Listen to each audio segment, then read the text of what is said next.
올 필요도 없는 평화 이런 이야기를 하는데요. 이 굉장히 좀 허황된 약간 존재하지 않는 유토피아에서나 있을 법한 그런 이야기라고 저는 생각을 해요. 네, 오늘 이재명 대통령이 6.25 기념사에서 강력한 국방력으로 국민과 영토를 지키고 전쟁이 일어날 걱정도 싸울 필요도 없는 평화의 한반도를 반드시 만들어내겠다 이렇게 이야기를 했습니다. 하지만 정작 6.25 전쟁을 일으킨 북한에 대한 직접적인 언급이 없었는데요. 6.25 전쟁의 가해자 이 북한을 지워버린 기념사에 대해서 북한에 대한 눈치 보기 아니냐. 이재명의 6.25 기념사 관련해 패널들이 논평을 하는데요. 이제 6.25에 대해서 우리가 이야기를 하면서 침략자인 북한을 언급하지 않고 무엇을 언급하나요? 저는 굉장히 의아하게 일단 들었습니다.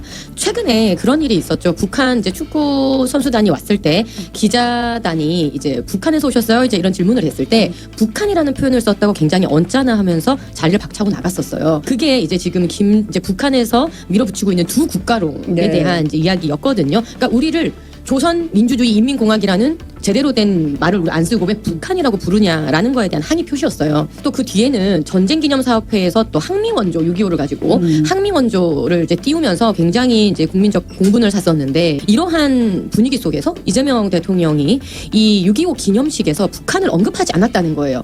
북한을 북한이라고 부르지 못해서 그랬는지 아니면 왜 이 이제 북한에 대한 언급을 하지 않았는지 조금 이제 의문스럽고 이런 이야기를 하면서 결국은 평화 이야기를 합니다. 근데 이 평화라는 것이 그러니까 싸울 필요도 없는 평화 이런 이야기를 하는데요. 이 굉장히 좀 허황된 약간 존재하지 않는 유토피아에서나 있을 법한 그런 이야기라고 저는 생각을 해요. 평화를 원하면 전쟁을 준비하라 이런 얘기가 있습니다. 강력한 국방과 오히려 전쟁을 준비하는 그 강력한 국방력 속에서 사실 평화는 나온다.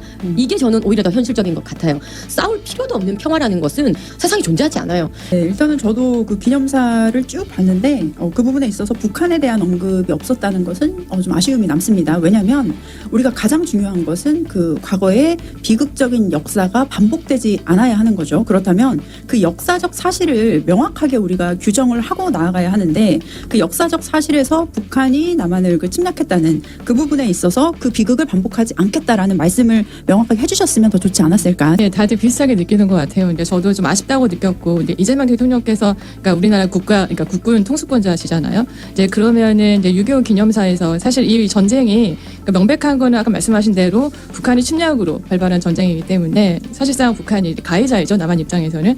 그렇기 때문에 가해자의 그 행위에 대해서 명확하게 짚고 그다음에 평화를 말씀하시는 게 조금 더 좋지 않았나 이런 아쉬움이 있습니다. 여러분은 어떻게 생각하시나요? 자유우파의 멸공 물티슈 영상의 제품 사진을 눌러보세요.